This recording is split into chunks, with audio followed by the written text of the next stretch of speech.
Here's something that's going to help you and your listeners, and it's very important, and it takes practice, is learning to ignore the truth. Ignore the truth. Wow. Linda, you give me so much to think about. Like, you give me so much to think about. Welcome to Come Back with Erica Cobb, a community of folks like yourselves who are getting ready and staying ready for their next chapter. And let's face it, for some of you, that next chapter may include reading people, okay? And I mean that in the most literal way possible. No shade here. So my guest today is body language expert and Sister-Preneur, empowering people to show up with confidence. This woman, this goddess, has so many tips on how to tell if someone is telling you the truth. Please welcome to the show, Miss Linda Clemons. How Erica, are you? Thank you. I'm excited to be a part of the community. So thank you for having me. Well, my community is very excited to have you because not only are you a body language expert, not only are you able to read people and say if they're being, let's say, deceitful or not. But you also, according to everyone that has come into contact with you, really have a gift of intuition. Yes. So tell me about this gift and what you call it. So here's the thing. We all have that gift. It's primitive. You know, it's the thing that when someone comes around you, you feel uncomfortable, be it in the pit of your stomach or in your mind, or it's something that the grandmother would say when you bring someone around that you're dating, something about them ain't right, baby. It's that intuitive limbic system that protects us. It's part of our amygdala, the part of the brain. But what has helped me specifically is that I've learned, Erica, to be 100% present in someone's presence.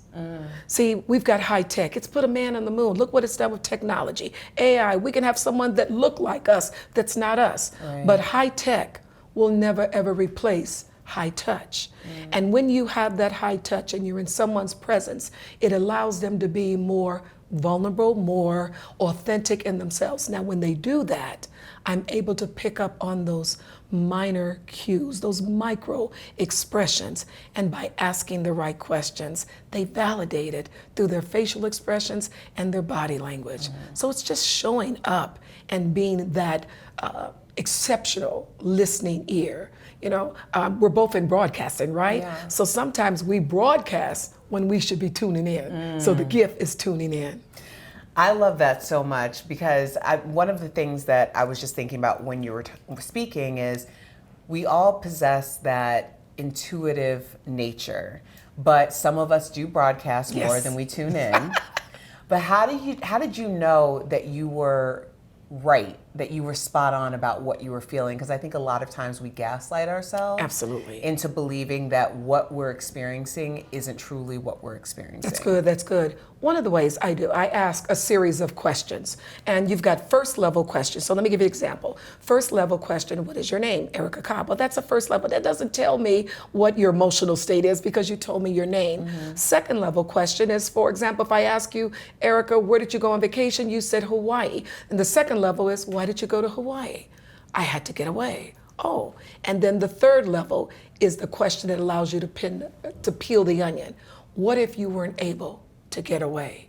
Then you may say something like, oh my gosh, I needed it for my marriage, or I might have had a health crisis. Yeah. That allowed me to get to the heart of the matter by peeling the onion and watching the story of the emotions as I'm asking different questions. Ooh. I don't know. The last one, I think that kind of gets people because you're like, well, why did I have to get right. Well, people often think I'm, like you said earlier about being intuitive. When I'm speaking on stages, I bring people up out of the audience, volunteers, complete strangers, and because I practice what I preach, people often accuse me of being psychic or clairvoyant. Yeah. That was the word in the studio when you came to see us at DBL, was that you were clairvoyant, and I was like, she's a body language expert, but I'm gonna ask more about that later. Yes. Right. So what do you consider a career highlight in your career as a body language expert? Oh, wow. One of the career highlights is when someone comes up to me and says, look, I was an introvert. I am an introvert. And you gave me strategies and techniques and tips to be able to bring my best self forward in a world or room of extroverts. But the one that touches me the most, I had the opportunity, Erica, to speak for a high school. and it was interesting. I was bringing the kids up on the stage and says, look, you want to prepare for your job interview, and we were just having fun doing demonstrations. There was one young man who was sitting up in the rafters at the end of the presentation. He made his way backstage. And they said, no, Miss Clemons has to go. I take time all the time for a child, for a young person. And he asked me this question. He said, I noticed how you were reading the body language, fascinating, eyes got big. He asked me this question, Erica, can you tell through someone's body language if they no longer want to live? Oh my God. Now that question was off base. That's not a normal question. Right. So that was a question where someone was crying out for help.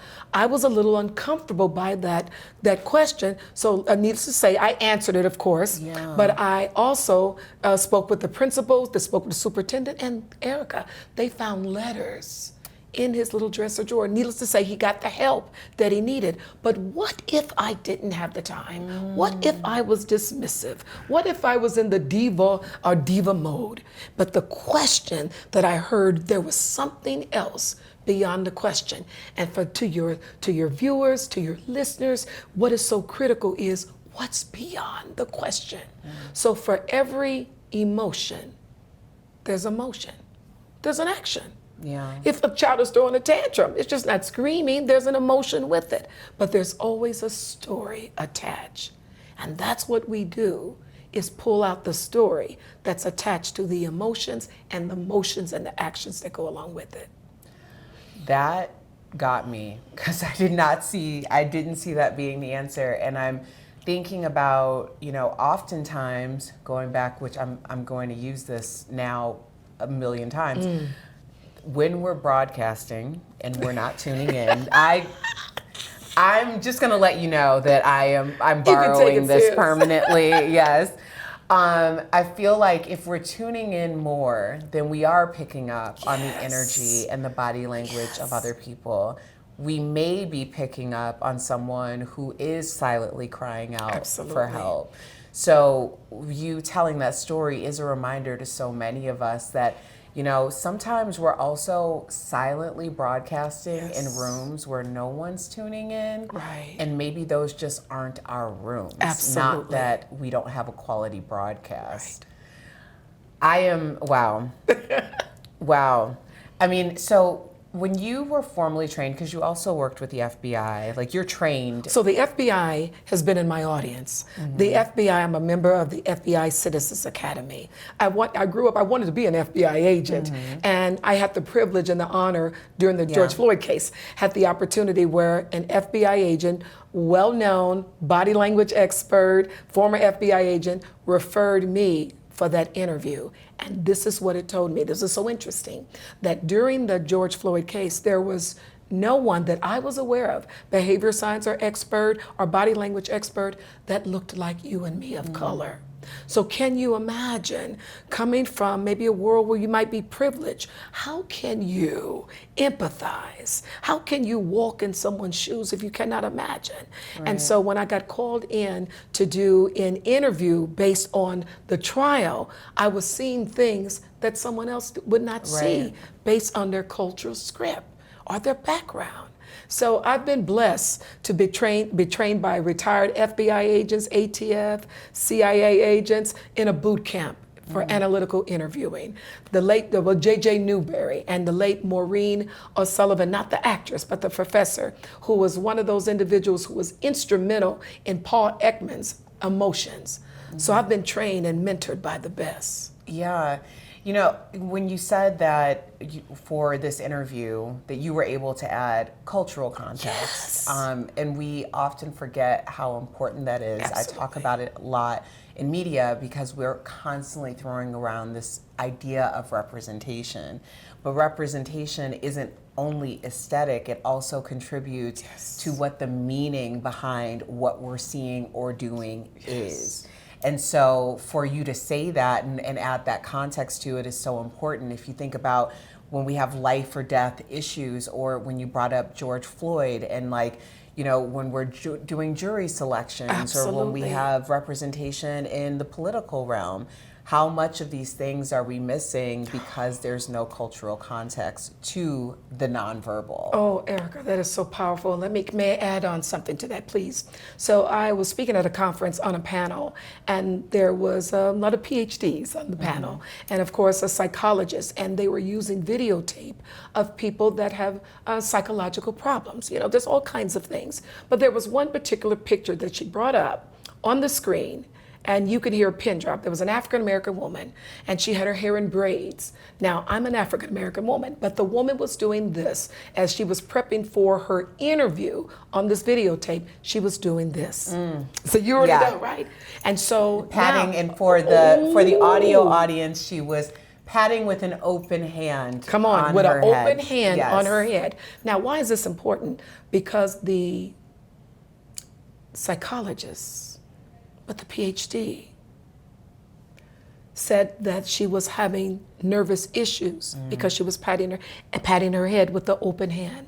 Erica, every woman of color in the room, you could hear a pin drop because every woman of color knew what that was. And I'm saying, you know what, excuse me, sometimes we have to speak up. That's why I love your role on DBL, because you say, hold on, wait a minute, I'm getting in this. Yeah. You speak up. And I says, respectfully, I want to add from my area of expertise, looking at the woman in the video, her braids were freshly done and they were tight. And we as women, when we get our braids done, if they're tight, we do it with the open hand instead of just scratching in there. Right. But they didn't know because of the culture, didn't know that. So what does that mean? How often can we be judged? How often can we be cast out? How often if someone write you off because they do not understand your cultural script? The cultural script. You're listening to Come Back with Erica Cobb. I am speaking with Sister-Preneur and body language expert Linda Clemons. I think your ability to see or to understand if someone is deceiving you is absolutely fascinating. What do you find the most interesting about like being able to, I'm not going to say dissect, but kind of dissect this, like the ability to deceive? So I gotta tell you, I had a video that went viral, had over 2.4 million views, and the presentation that I was doing in Europe was for 2 hours, but it came about from the question, can you tell if someone's lying? Now I gave a series of tips and strategies, but of course social media, they picked up just that one piece. So one of the things that I do, if someone's sharing a story with me, and people who are being honest, and I'm not talking about someone who's neurodivergent or are differently able or anything like that. I'm talking about your norm and you're healthy and everything's okay. But a person who is being deceptive, they have to create the information. They have to think about it. They have to make it up as they go along. A person who is being truthful is pulling that data from memory. Erica, here's what happened. It was on a Wednesday. It was like around 2 o'clock. But the person who is being deceptive, they're making up the information as they go along. Now, there's something else that takes place. They are often still in their gestures. It's not like, well, let me tell you, it was a huge lion. They're being very still, and the reason why, they're looking at you to see if you are buying it. So they're looking for facial validation. So they're telling the story, and quite often, they may be doing it rapidly because they're trying to get it out, couldn't get it out. So what if you did this? And this is what I used to do when I'm hiring people, or if there's a discrepancy or something going on in the team. I would say to Erica, tell me your story. And let's say you were the one being deceptive, and you're watching me to see if I'm buying it. And I'm real cool and I'm neutral and I'm going like this, okay. And by the way, to the listening audience, I'm nodding my head as if I'm listening and agreeing with her. So meanwhile, Erica's watching me. Now I'll go like, and I'll say, okay, Erica, thank you so much for the information. And then guess what you're gonna do? You're gonna exhale. I got you. See, when I exhale, then you exhale. Why, if I go like this, okay, Erica, thank you for the information. To the audience, I'm exhaling. She gave me the information, like I'm done. When you exhale, guess what? You're thinking, she bought it. I got you. So, okay, See, why are you exhaling? Because you're going fast, you're going rapid, and here's what happened, here's what happened. Now, I'm gonna take it to the next level. Okay. So, Erica, I know how you are. You're particular about details, and I don't wanna miss anything. that's important to you, because this is, I mean, your job could be at stake, your relationship could be at stake. So to help me get all the details, Erica, let's take it from the end. Take it from the when you found the body, and let's work backwards. People who are being deceptive cannot give you the scenario or the story backwards. They only think about it forward. Okay, so I'm going to play devil's advocate here Please for a do. second, because my immediate thought is, what if you're asking a question of someone and they're not actually being deceptive, they're just nervous? Is that a form of deception by it being like, let's say they're nervous, they're telling you this story, but the reason for them being nervous has nothing to do with the truth of the story. It might just be because Protecting of someone, or don't want to tell it. or in the environment. Like you're asking me the question, you're making me nervous now. I'm questioning if I'm telling the truth, like, so does that happen? Okay, I'm gonna give you some C's, and I want the audience to make note of the 3 C's. I'm gonna give them, right? Knowing a person's baseline, that's who they are under normal circumstance without any stress. So one of the things, if you're having this question or discussion, let's build a rapport. I wanna get you comfortable. So if you're walking into the room and the room's cold, you could be a little nervous from that. If you're on medication, I wanna know what your baseline. Is everything okay? Do you need something to drink? So the first C I'm looking for is clusters. I'm looking for more than one movement to validate what it is that you're saying. So if I'm walking in here and my arms are folded, to your listening audience, if I folded arms, you may think, oh my gosh, she's closed off. But what if I start shivering, Oh, well, she's cold. And then someone grabs a jacket. Wow, 3 movements, 3 clusters right there. So watch for more than one movement before you prejudge. The second thing is congruency, making sure whether you're nervous or not, if the words and the tonality and the body language matches.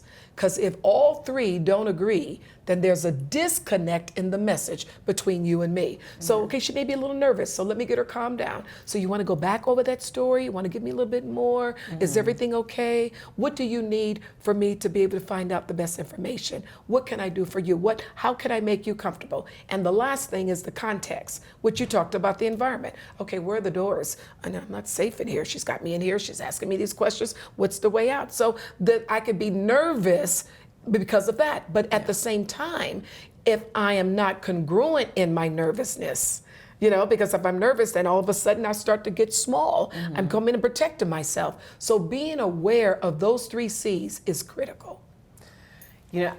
As you were speaking, it reminded me of a situation, and this was with someone who I consider to be a really good friend. And towards the end of our relationship, what really, I constantly believed this person. I would have believed this person over anyone. And she told me a story, and without even thinking, I just said, that's crazy because so-and-so said that you invited them.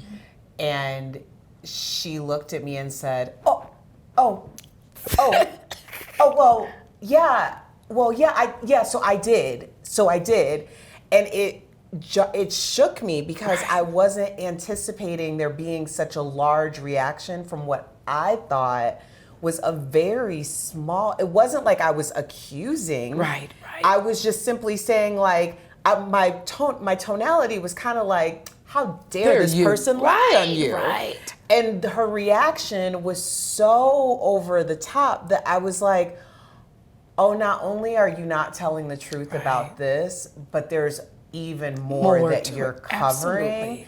And I have been in a place of just wanting to believe so badly, even though I've had all of these other things to prove that maybe you weren't the one telling the truth in all of this. Right. And so I think that's what, when you're talking about the environment and like so many of these things, I think about there can only really be one variable in the equation. Absolutely. In order for it to be, let's say, a successful experiment. Absolutely. And in that moment, that was the one variable. Everything else was very constant, and that was the one variable in the equation. So that's how I was kind of like breaking down in my mind when you're saying how to tell if someone is being deceitful. But look how much you wanted to believe her, though. I wanted so you to believe. wanted to believe Yeah. her. It's just like a parent would say, my child would never do that. You want, so we had temporary blinders on. Right. Because and you know, there's a thing called RAS, R-A-S, Reticulating Activating System. Our brain will validate whatever it is we want to see. If you want to see the good thing in somebody, you'll see that. But here's something that's going to help you and your listeners, and it's very important, and it takes practice, is learning to ignore the truth. And let me tell you why. So say, for example, that, and I'm just using this as an example, let's say the local minister in the town was accused of something. So the minister comes to you and says, you know, in the interview, and he brings his Bible. That Bible is to remind you, or whatever his spiritual tool is, that Bible is to remind you of, I'm a minister. Right. Ignore the truth. So that's ignore, you know that. So that allows you to put that to the side, because otherwise you'll create an internal narrative. Oh, he's the man of the cloth. There's no way. So ignore the truth. The truth, this is my child. Ignore the truth. But can my child do the things? Right. So when you discipline yourself, it allows you to be able to see things more clearly. See, we all have biases. You cannot be alive and not have a bias. Yeah. But what you want to do is get the facts to validate whatever that bias is, be it positive or negative. Get the facts on your side. Ignore the truth. Wow. Linda, you give me so much to think about. Like, you give me so much to think about. Okay, so we're ignoring the truth. Right. Now, where else can we see this or go with that? So for example, say that's how con men and people con us out of our money, because they have everything that will match the story. So you want me to, look at the Bernie Madoff. If you want to invest in your business, well, you're not going to be in a little shabby building. How are you going to tell me to invest thousands of millions of dollars and you can't even afford, you're not successful. So they get the facade, they get all that. And so we don't ignore the fact, well, how did he get here? He got here in an Uber. Oh, maybe his Rolls Royce or limo is down. You got to learn to be able to ignore what you know for a fact. Yeah. I know this person's a good person under certain circumstances. I know this person's a mother under certain circumstances. But however, there's some things that are just not adding up. So I need to focus my energy on that. So if I said to you, Erica, you and I have been friends for years. Girl, you know I wouldn't have taken your cookie. Yeah. You know, you asked me, who took my cookies? I had cookies. Or did you ask everybody else who took that? That's deflection. Did you ask anybody else who took the cookies? I went, Erica, you know you and I go back. Okay, Yeah. that's the fact, right? Yeah. But we're not talking about the fact. We're not talking about the truth. We're talking about my cookies. I'm talking about your cookies. Who took my cookies? Because otherwise, if I hit you with, we go back. Yeah. And then I'll throw in something emotional. Remember, I was there with this, and remember, I was there with your friend. And you know, girl, I wouldn't be involved in anything that's gonna con somebody. Like, you my girl. Yeah. But look at the energy now behind that. Yeah. See? Because you pulled back, like Toto in Wizard of Oz, you pulled back a little bit of the curtain, and then all of a sudden you say, something ain't right. Right. Something in the milk's not white. Yeah, I feel that. I totally feel that. And I think especially in an Instagram culture, Yes. like there are so many people who are out there building that facade, but when you ignore the truth, yes, you went on this really expensive vacation, or yes, it appears that this is the car that you drive. Yes. Or yes, these are the clothes that we see you wearing. You got it, that Erica. you Look at have maybe said are designers that aren't really those designers. All of those things can be very true. Yes. But the truth is, this ain't your life. This ain't your life. This ain't your life. And that's okay, but don't, Erica, you get an A. You can move to the head of the class, girl. You got it. I'm like, don't sprinkle the whatever on my head and tell me it's raining. And most people don't talk goes. about it. Most behavior experts don't talk about that. Yeah. Just know the truth. Yeah, no, I appreciate that. Okay, I have a couple Yes, of yes. videos that I would like to share with you. And I just want to get your take on what All right. we are actually seeing. So the first one is this is the Diddy apology video. So we're just going to play a little bit of it and I want to get your reaction to it. My behavior on that video is inexcusable. I take full responsibility for my actions in that video. I'm disgusted. I was disgusted then when I did it. I'm disgusted now. I went and I sought out professional help. I had to go into therapy and go into rehab. Had to ask God for his mercy and grace. Okay, so Miss Linda Clemons, body language expert. You've just seen, I'm sure you've seen the Diddy apology video before. Yes. And there were a lot of mixed reactions on social media, traditional media, about what we were actually seeing in that video. So as a body language expert, and also adding some cultural context to it as well, what did you see? So I'm going to say this. So let's say that you and I meet each other, and I'm meeting you for the very first time, right? Loving you, great. And the next thing you know, you're at the mall. And then all of a sudden I'm there at the mall too. Now the first time, okay, it's by chance. Second time, it's a coincidence. The third time, it's a pattern. So there's a history and there's a pattern of this behavior. When you do things to people, if it bothers you, it eats away at you. That acid begins to corrode the container in which it's in. You become apologetic in this situation when you were discovered. Now, there was one thing he did not do the entire time. He did not do the conscious bow. He did not do the humility bow, the humble bow, the regret bow, I'm sorry bow. When a child does something, or you done something, or someone else does something, did you do that to him? There's no way you could have done it. If you actually feel it, what do you do with your head? You hang your head. Never did do that. I'm just saying the words that sounds good that you all need to hear. Wow. See, I don't want to hear you talking. I want to see you walking. And his actions should immediately start being able to show remorse, regret, but no, there was no conscious bow. Yeah. I don't want people to apologize when they're discovered, because you know what you're doing. You've committed to it. Yeah. Right? And he just looked straight ahead, and then he used the word God. So how dare us in the world not forgive? Use the word God to get to that emotion. How dare you not forgive?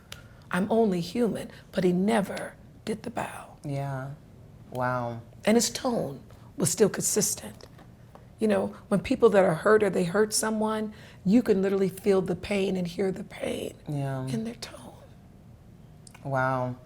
Okay, let's look at one more video. No, that's great, because I was like, oh wait, yeah, you're Just like Okay, so here's another big one in pop culture. Will Smith, Chris Rock apology. Obviously, we've talked a lot about this, but let's check it out. Chris, I apologize to you. My behavior was unacceptable, and I'm here whenever you're ready to talk. So I want to apologize to Chris's mother. I want to apologize to Chris's family. There is no part of me that thinks that was the right way to behave in that moment. Okay, so we watched the Will Smith apology video to Chris Rock, and apparently Chris Rock's mother and his brother. What were your thoughts on that apology? First of all, hurt people, you've heard us saying before, hurt people hurt people. Wounded people wound other people. And one of the things that I saw in that interview is like, if someone hit you, or you're having a bad day at work, or this is happening, why do you come home and kick the cat and hit the dog? So what's happening, there was an issue that was already building up, and he took it out on Chris. Couple of things that was happening during the interview in his facial expressions. He did an eyebrow flash a couple of times. So to your listeners, is when the eyebrows go up, like when you see someone you're surprised, or if someone tells you something that you're not quite sure about, like, wow, that's interesting data. So the questioning his behavior, or questioning whether he believes it or not. When he said it was listen to my words, unacceptable, the was very soft. The acceptable was harder.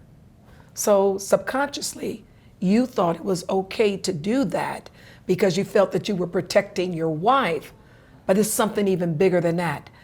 In addition to saying that he was sorry to Chris, he was constantly in level head. So to the audience who's listening, it's like you hear someone says, keep your head up, keep it level, keep a level head. He was in level head. Most people who are apologetic are going into the emotional realm where the head is tilted. He did that when he apologized to his mother, because he has a mother tie with his mother, of being ashamed of what he did.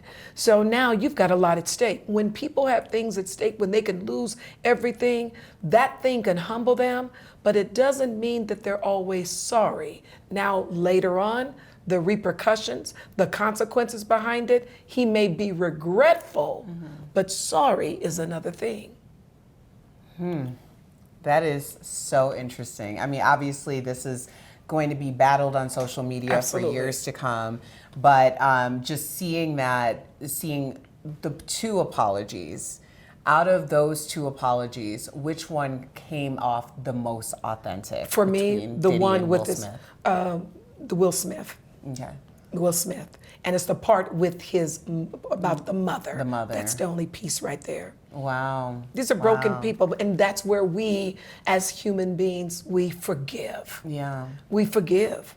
We have to be able to release, because we never know what we may do in that situation. Yes, it could have been handled better. Yes, and of course, where everyone's going to take sides. And you have some people says, if it was me, I'll be I'll be protecting my spouse or what have you. But the man is broken. Yeah. It's been broken a long time, and hurt people will lash out, and quite often not at the oppressor that does it to us. Yeah. Yeah. No, I think we can all understand that Yes. in some capacity. Yes. So, Miss Linda Clemons. Yes, Erica. Break down Sister-Preneur for me. Yes, my company, Sister-Preneur, Inc., we've been in business for well over a quarter of a century. Now that sounds, 25 years sounds easier, quarter of a century. And Sister-Preneur is an organization designed to help empower, equip, enrich women entrepreneurs to build their businesses so that they can give back to their community, to the nation, and to the world through entrepreneurship. And that's what we do. We give them the tools to be successful, and not just successful entrepreneurs, Erica, not just successful human beings. We help them become successful human becomings. Human becomings. Now, if I am a female entrepreneur listening, is there a certain, and I'm saying, well, I have a small business, or my business is this, like, what are the parameters of women that you work with? So women I work with, they're established business, your mid to upper level businesses. And for those who are starting to get in business, you've got to ask yourself, are you an entrepreneur or intrapreneur? The intrapreneur, you still got your day job, girl, working that. Well, you can't love two people the same way, right? So one of them you have to give 100% to. I think it was Robert Kiyosaki that said, in order for the entrepreneur to emerge, the employee must die. Oh, Lord. I'm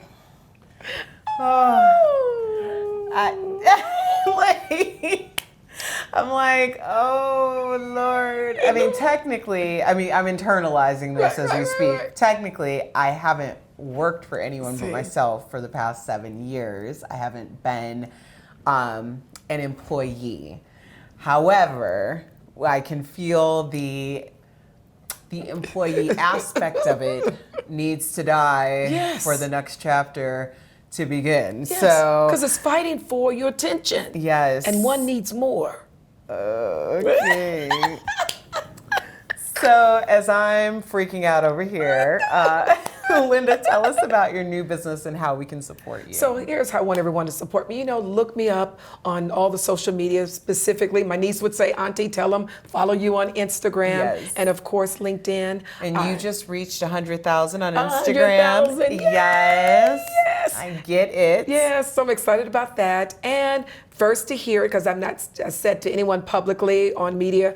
I signed a book deal, so I'll have a book coming out next year, October 25. So I'm excited. Congratulations. Thank you. You got the exclusive, sis. Yes, can we get any more details about this book, or So are it's we going going to to be have to on wait? It's my take on nonverbal communication, Okay. baby, and I may put some tips in there because I do some things, workshops, like the 21 nonverbal moves to get the person of your desire totally into you. Honey, it's chocolate after midnight. Okay, not chocolate after midnight. Okay, not chocolate after midnight.